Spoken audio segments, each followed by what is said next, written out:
السلام علیکم، دیسی اردو ٹی وی کی اہم خبروں کے ساتھ میں ہوں عائشہ حمید۔ سب سے پہلے ایک نظر ہیڈ لائنز پر۔ نتن یاہو کے قائل کرنے پر ٹرمپ نے ایران آپریشن کی منظوری دی۔ امریکی ریاست ٹیکساس میں آئل ریفائنری میں آگ لگ گئی۔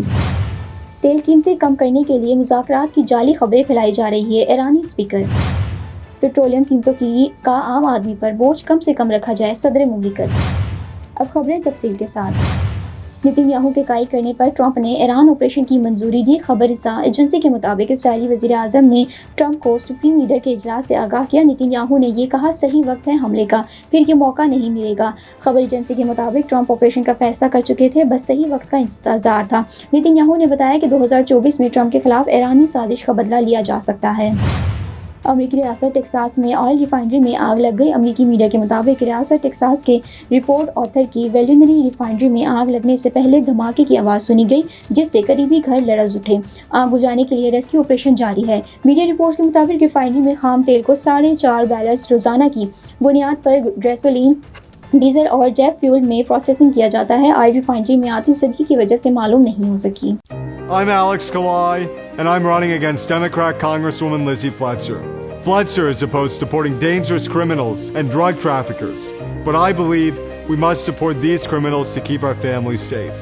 Fletcher voted for higher taxes on first responders, hourly workers, and even on seniors. But I believe in letting Americans keep more of what they earn. I'm Alex Kalai, and I approve this message asking for your vote in the March 3rd Republican primary.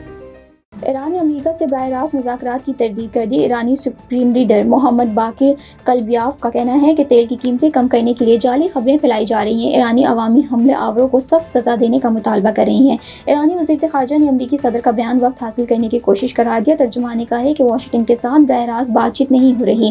جوابی کارروائی کی دھمکی کی وجہ سے امریکی صدر پیچھے ہٹے۔ علاقائی ممالک نے کشیدگی کم کرنے کے لیے کچھ اقدامات کیے۔ ابنۂ ہرمز کی صورتحال پہلے والی حالت پر نہیں آئے گی۔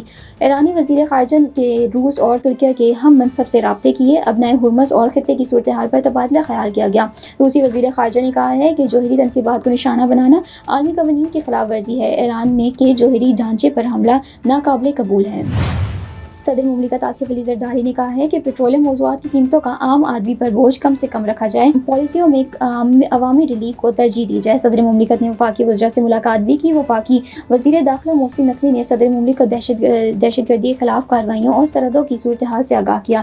وزیر خزانہ محمد اورنگزیب اور وزیر پیٹرولیم علی پرویز نے معاشی اشاریوں اور پیٹرولیم موضوعات سے متعلق حکومتی اقدامات پر بریفنگ دی۔ پاک افغان کشیدگی اور علاقائی سیکیورٹی چیلنجز کا بھی تفصیلی جائزہ لیا گیا۔ ملاقات میں بلاول بھٹو اور وزیر اعلیٰ سندھ مراد علی شاہ بھی شریک تھے۔ دیسی اردو ٹی وی کی اہم خبروں سے فی الوقت اتنا ہی۔ مزید خبروں اور اپڈیٹس کے لیے دیکھتے رہیں دیسی Urdu T V. I'm Alex Kalai, and I'm running against Democrat Congresswoman Lizzie Fletcher. Fletcher is opposed to deporting dangerous criminals and drug traffickers, but I believe we must deport these criminals to keep our families safe. Fletcher voted for higher taxes on first responders, hourly workers, and even on seniors. But I believe in letting Americans keep more of what they earn. I'm Alex Kalai, and I approve this message asking for your vote in the March 3rd Republican primary. Now I am American. I have citizen. I still have my Salvadorian passport, and now I have my USA passport. I am a citizen of the US. Khi cầm cái hộ chiếu Mỹ, cô rất là tự hào mình là công dân Mỹ. La ciudadanía para mí significa oportunidades. Si ya tienen el tiempo que pueden hacerse ciudadanas, que lo hagan. No pierde nada uno con intentarlo. Como dicen en México, echándole ganas, todo se puede. Neurological care is a pressing healthcare challenge in Pakistan. That's why Helping Hand USA is building KindR, a world-class hospital with 130-plus clinics that is set to establish new standards for neurological care in Pakistan. As the first phase nears completion, anticipation is growing for the launch in the second half of 2025. Give zakat and sadaqah through Helping Hand USA today and join this historic endeavor to redefine future healthcare in Pakistan.